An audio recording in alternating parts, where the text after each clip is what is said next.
Chapter 30. The Law of Miracles. The great novelist Leo Tolstoy wrote a delightful story, The Three Hermits. His friend Nicholas Roerich has summarized the tale as follows. On an island there lived three old hermits. They were so simple that the only prayer they used was, "We are three, thou art three, have mercy on us." Great miracles were manifested during this naive prayer. The local bishop came to hear about the three hermits and their inadmissible prayer, and decided to visit them in order to teach them the canonical invocations. He arrived on the island, told the hermits that their heavenly petition was undignified, and taught them many of the customary prayers. The bishop then left on a boat. He saw, following the ship, a radiant light. As it approached, he discerned the three hermits, who were holding hands and running upon the waves in an effort to overtake the vessel. "We have forgotten the prayers you taught us," they cried as they reached the bishop, "and have hastened to ask you to repeat them." The odd bishop shook his head. "Dear ones," he replied humbly, "continue to live with your old prayer. How did the three saints walk on the water? How did Christ resurrect his crucified body? How did Lahiri Mahashay and Sri Yukteswar perform their miracles?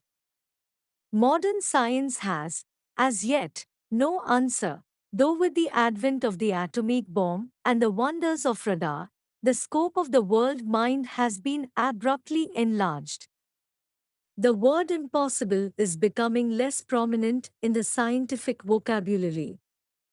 The ancient Vedic scriptures declare that the physical world operates under one fundamental law of Maya, the principle of relativity and duality. God, the soul life, is an absolute unity. He cannot appear as the separate and diverse manifestations of a creation except under a false or unreal veil.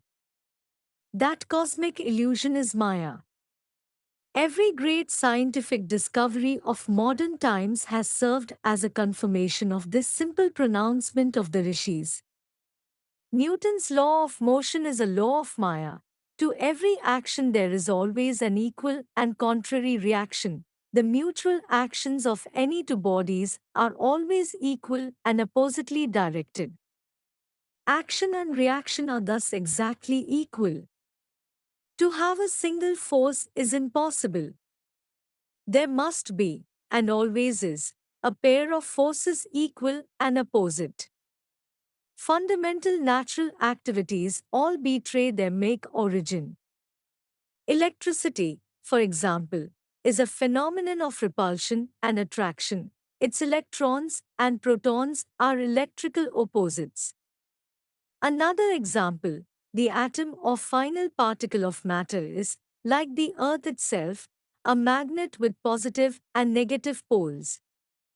The entire phenomenal world is under the inexorable sway of polarity. No law of physics, chemistry, or any other science is ever found free from inherent opposite or contrasted principles. Physical science, then, cannot formulate laws outside of Maya, the very texture and structure of creation. Nature herself is Maya. Natural science must perforce deal with her ineluctable quiddity. In her own domain, she is eternal and inexhaustible. Future scientists can do no more than probe one aspect after another of her varied infinitude. Science thus remains in a perpetual flux, unable to reach finality, fit indeed to formulate the laws of an already existing and functioning cosmos, but powerless to detect the law framer and sole operator. The majestic manifestations of gravitation and electricity have become known, but what gravitation and electricity are, no mortal knoweth. To surmount Maya was the task assigned to the human race by the millennial prophets. To rise above the duality of creation and perceive the unity of the Creator was conceived of as man's highest goal. Those who cling to the cosmic illusion must accept its essential law of polarity, flow and ebb, rise and fall, day and night, pleasure and pain, good and evil, birth and death. This cyclic pattern assumes a certain anguishing monotony. After man has gone through a few thousand human births, he begins to cast a hopeful eye beyond the compulsions of Maya. To tear the veil of Maya is to pierce the secret of creation. The yogi who thus denudes the universe is the only true monotheist. All others are worshipping hidden images. So long as man remains subject to the dualistic delusions of nature, the Janus faced Maya is his goddess, he cannot know the one true God. The world illusion, Maya, is individually called avidya, literally, not knowledge, ignorance, delusion. Maya or avidya can never be destroyed through intellectual conviction or analysis, but solely through attaining the interior state of nirvikalpa samadhi. The Old Testament prophets and seers of all lands and ages spoke from that state of consciousness. Ezekiel says, 43, 1-2 Afterwards he brought me to the gate, even the gate that looketh toward the east, and, behold, the glory of the God of Israel came from the way of the east, and his voice was like a noise of many waters, and the earth shined with his glory. Through the divine eye in the forehead, east, the yogi sails his consciousness into omnipresence, hearing the word or aum, divine sound of many waters, or vibrations, which is the sole reality of creation. Among the trillion mysteries of the cosmos, the most phenomenal is light. Unlike sound waves, whose transmission requires air or other material media, light waves pass freely through the vacuum of interstellar space. Even the hypothetical ether, held as the interplanetary medium of light in the undulate theory, can be discarded on the Einsteinian grounds that the geometrical properties of space render the theory of ether unnecessary. Under either hypothesis, light remains the most subtle, the freest from material dependence, of any natural manifestation. In the gigantic conceptions of Einstein, the velocity of light 186,000 miles per second dominates the whole theory of relativity. He proves mathematically that the velocity of light is, so far as man's finite mind is concerned, the only constant in a universe of unstable flux. On the sole absolute of light velocity depend all human standards of time and space. Not abstractly eternal as hitherto considered, time and space are relative and finite factors, deriving their measurement validity only in reference to the yardstick of light velocity. In joining space as a dimensional relativity, time has surrendered age-old claims to a changeless value. Time is now stripped to its rightful nature, a simple essence of ambiguity. With a few equational strokes of his pen, Einstein has banished from the cosmos every fixed reality except that of light. In a later development, his unified field theory, the great physicist embodies in one mathematical formula the laws of gravitation and of electromagnetism. Reducing the cosmical structure to variations on a single law, Einstein reaches across the ages to the rishis who proclaimed a soul texture of creation, that of a protean Maya. On the epochal theory of relativity have arisen the mathematical possibilities of exploring the ultimate atom. Great scientists are now boldly asserting not only that the atom is energy rather than matter, but that atomic energy is essentially mind stuff. The frank realization that physical science is concerned with the world of shadows is one of the most significant advances, Sir Arthur Stanley Eddington writes in The Nature of the Physical World. In the world of physics, we watch a shadowgraph performance of the drama of familiar life. The shadow of my elbow rests on the shadow table as the shadow ink flows over the shadow paper. It is all symbolic, and as a symbol the physicist leaves it. Then comes the alchemist mind who transmutes the symbols. To put the conclusion crudely, the stuff of the world is mind stuff. The realistic matter and fields of force of former physical theory are altogether irrelevant except in so far as the mind stuff has itself spun these imaginings. The external world has thus become a world of shadows. In removing our illusions, we have removed the substance, for indeed we have seen that substance is one of the greatest of our illusions. With the recent discovery of the electron microscope came definite proof of the light essence of atoms and of the inescapable duality of nature.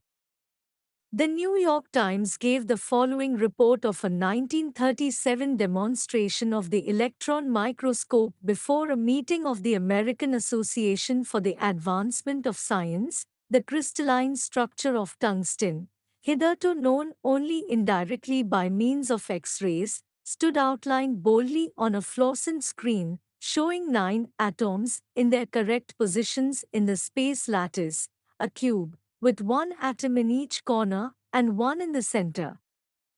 The atoms in the crystal lattice of the tungsten appeared on the fluorescent screen as points of light, arranged in geometric pattern. Against this crystal cube of light, the bombarding molecules of air could be observed as dancing points of light, similar to points of sunlight shimmering on moving waters.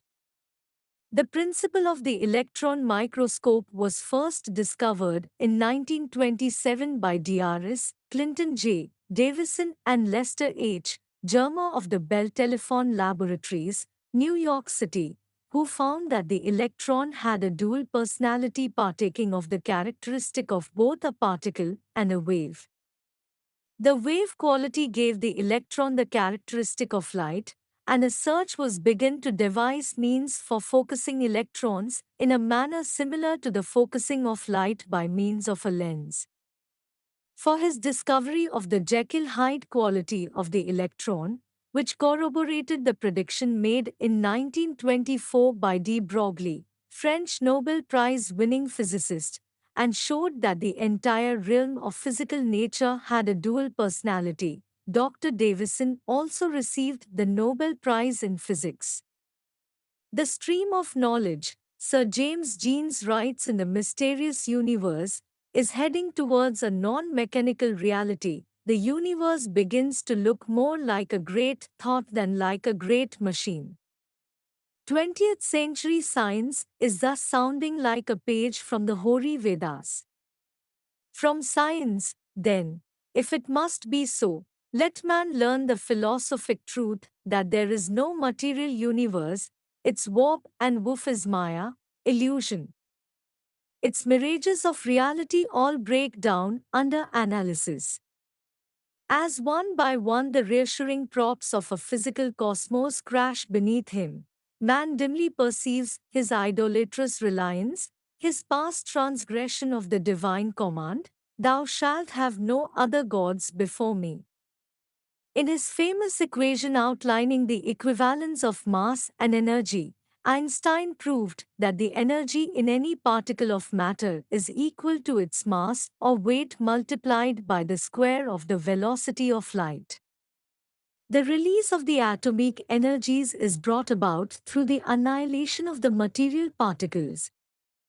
The death of matter has been the birth of an atomic age. Light velocity is a mathematical standard or constant not because there is an absolute value in 186,000 miles a second, but because no material body, whose mass increases with its velocity, can ever attain the velocity of light. Stated another way, only a material body whose mass is infinite could equal the velocity of light. This conception brings us to the law of miracles. The masters who are able to materialize and dematerialize their bodies or any other object, and to move with the velocity of light, and to utilize the creative light rays in bringing into instant visibility any physical manifestation, have fulfilled the necessary Einsteinian condition: their mass is infinite.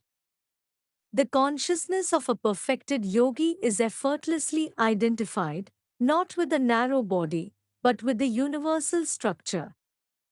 Gravitation, whether the force of Newton or the Einsteinian manifestation of inertia, is powerless to compel a master to exhibit the property of weight, which is the distinguishing gravitational condition of all material objects. He who knows himself as the omnipresent spirit is subject no longer to the rigidities of a body in time and space. Their imprisoning rings past not have yielded to the solvent, I am he. Fiat lux. And there was light. God's first command to his ordered creation, Genesis 1:3, brought into being the only atomic reality, light. On the beams of this immaterial medium occur all divine manifestations. Devotees of every age testify to the appearance of God as flame and light. The King of kings and Lord of lords, who only hath immortality, dwelling in the light which no man can approach unto. A yogi who through perfect meditation has merged his consciousness with the Creator perceives the cosmical essence as light. To him there is no difference between the light rays composing water and the light rays composing land. Free from matter consciousness, free from the three dimensions of space and the fourth dimension of time, a master transfers his body of light with equal ease over the light rays of earth, water, fire, or air. Long concentration on the liberating spiritual eye has enabled the yogi to destroy all delusions concerning matter and its gravitational weight. Thenceforth he sees the universe as an essentially undifferentiated mass of light. Optical images, Dr. L. T. Troland of Harvard tells us, are built up on the same principle as the ordinary half-tone engravings, that is, they are made up of minute dotings or striplings far too small to be detected by the eye. The sensitiveness of the retina is so great that a visual sensation can be produced by relatively few quanta of the right kind of light. Through a master's divine knowledge of light phenomena, he can instantly project into perceptible manifestation the ubiquitous light atoms. The actual form of the projection, whether it be a tree, a medicine, a human body, is in conformance with the yogi's powers of will and of visualization. In man's dream consciousness, where he has loosened in sleep his clutch on the egoistic limitations that daily hem him round, the omnipotence of his mind has a nightly demonstration. Lo, there in the dream stand the long dead friends, the remotest continents, the resurrected scenes of his childhood. With that free and unconditioned consciousness, known to all men in the phenomena of dreams, the God-tuned master has forged a never-severed link. Innocent of all personal motives, and employing the creative will bestowed on him by the Creator, a yogi rearranges the light atoms of the universe to satisfy any sincere prayer of a devotee. For this purpose were man and creation made, that he should rise up as master of Maya, knowing his dominion over the cosmos. And God said, let us make man in our image, after our likeness, and let them have dominion over the fish of the sea, and over the fowl of the air, and over the cattle, and over all the earth, and over every creeping thing that creepeth upon the earth.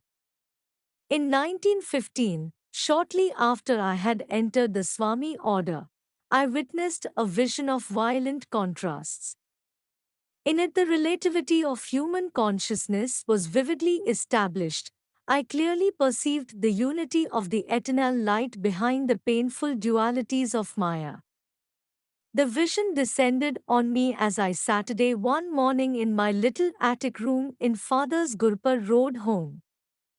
For months World War I had been raging in Europe. One reflected sadly on the vast toll of death. As I closed my eyes in meditation, my consciousness was suddenly transferred to the body of a captain in command of a battleship. The thunder of guns split the air as shots were exchanged between shore batteries and the ship's cannons. A huge shell hit the powder magazine and tore my ship asunder. I jumped into the water, together with the few sailors who had survived the explosion. Heart pounding, I reached the shore safely. But alas, a stray bullet ended its furious flight in my chest. I fell groaning to the ground. My whole body was paralyzed, yet I was aware of possessing it as one is conscious of a leg gone to sleep. At last the mysterious footstep of death has caught up with me, I thought. With a final sigh, I was about to sink into unconsciousness when lo, I found myself seated in the lotus posture in my Gurpur Road room. Hysterical tears poured forth as I joyfully stroked and pinched my regained possession, a body free from any bullet hole in the breast. I rocked to and fro, inhaling and exhaling to assure myself that I was alive. Amidst these self-congratulations, again I found my consciousness transferred to the captain's dead body by the gory shore. Utter confusion of mind came upon me. Lord, I prayed, am I dead or alive? A dazzling play of light filled the whole horizon. A soft rumbling vibration formed itself into words. What has life or death to do with light? In the image of my light I have made you. The relativities of life and death belong to the cosmic dream. Behold your dreamless being. Awake, my child, awake. As steps in man's awakening, the Lord inspires scientists to discover, at the right time and place, the secrets of His creation. Many modern discoveries help men to apprehend the cosmos as a varied expression of one power light, guided by divine intelligence. The wonders of the motion picture, of radio, of television, of radar, of the photoelectric cell, the all-seeing electric eye, of atomic energies, are all based on the electromagnetic phenomenon of light. The motion picture art can portray any miracle. From the impressive visual standpoint, no marvel is barred to trick photography. A man's transparent astral body can be seen rising from his gross physical form. He can walk on the water, resurrect the dead, reverse the natural sequence of developments, and play havoc with time and space. Assembling the light images as he pleases, the photographer achieves optical wonders which a true master produces with actual light rays. The lifelike images of the motion picture illustrate many truths concerning creation. The cosmic director has written his own plays and assembled the tremendous casts for the pageant of the centuries. From the dark booth of eternity, he pours his creative beam through the films of successive ages, and the pictures are thrown on the screen of space. Just as the motion picture images appear to be real, but are only combinations of light and shade, so is the universal variety a delusive seeming. The planetary spheres, with their countless forms of life, are not but figures in a cosmic motion picture, temporarily true to five sense perceptions as the scenes are cast on the screen of man's consciousness by the infinite creative beam. A cinema audience can look up and see that all screen images are appearing through the instrumentality of one imageless beam of light. The colorful universal drama is similarly issuing from the single white light of a cosmic source. With inconceivable ingenuity, God is staging an entertainment for his human children, making them actors as well as audience in his planetary theater. One day I entered a motion picture house to view a newsreel of the European battlefields. World War I was still being waged in the West. The newsreel recorded the carnage with such realism that one left the theater with a troubled heart. Lord, I prayed, why dost thou permit such suffering? To my intense surprise, an instant answer came in the form of a vision of the actual European battlefields. The horror of the struggle, filled with the dead and dying, far surpassed in ferocity any representation of the newsreel. Look intently. A gentle voice spoke to my inner consciousness. You will see that these scenes now being enacted in France are nothing but a play of chiaroscuro. They are the cosmic motion picture, as real and as unreal as the theater newsreel you have just seen, a play within a play. My heart was still not comforted. The divine voice went on, creation is light and shadow both, else no picture is possible. The good and evil of Maya must ever alternate in supremacy. If joy was ceaseless here in this world, would man ever seek another? Without suffering, he scarcely cares to recall that he has forsaken his eternal home. Pain is a prod to remembrance. The way of escape is through wisdom. The tragedy of death is unreal. Those who shudder at it are like an ignorant actor who dies of fright on the stage when nothing more is fired at him than a blank cartridge.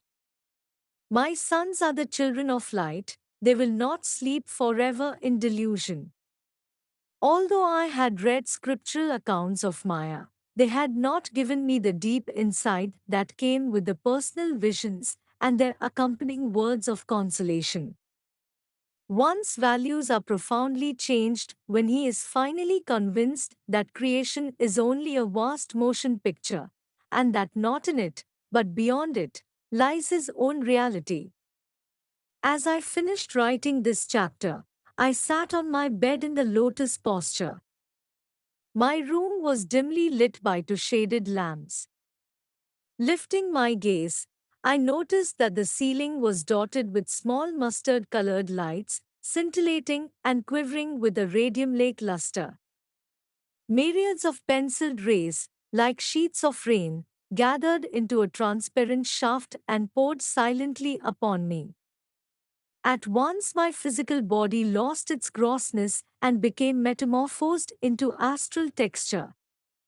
I felt a floating sensation as, barely touching the bed, the weightless body shifted slightly and alternately to left and right.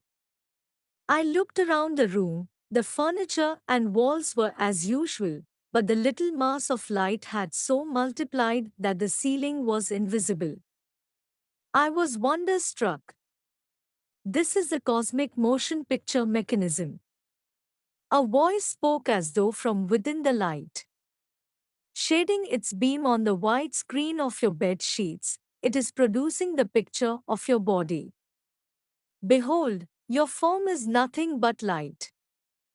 Gazed at my arms and moved them back and forth, yet could not feel their weight. An ecstatic joy overwhelmed me. This cosmic stem of light, blossoming as my body, seemed a divine replica of the light beams streaming out of the projection booth in a cinema house and manifesting as pictures on the screen. For a long time I experienced this motion picture of my body in the dimly lighted theater of my own bedroom. Despite the many visions I have had, none was ever more singular. As my illusion of a solid body was completely dissipated, and my realization deepened that the essence of all objects is light, I looked up to the throbbing stream of life-trons and spoke entreatingly. Divine light, please withdraw this, my humble bodily picture, into thyself, even as Elijah was drawn up to heaven by a flame. This prayer was evidently startling. The beam disappeared. My body resumed its normal weight and sunk on the bed. The swarm of dazzling ceiling lights flickered and vanished. My time to leave this earth had apparently not arrived. Besides, I thought philosophically, the prophet Elijah might well be displeased at my presumption. This marks the end of chapter 30. Thank you for liking and following the channel.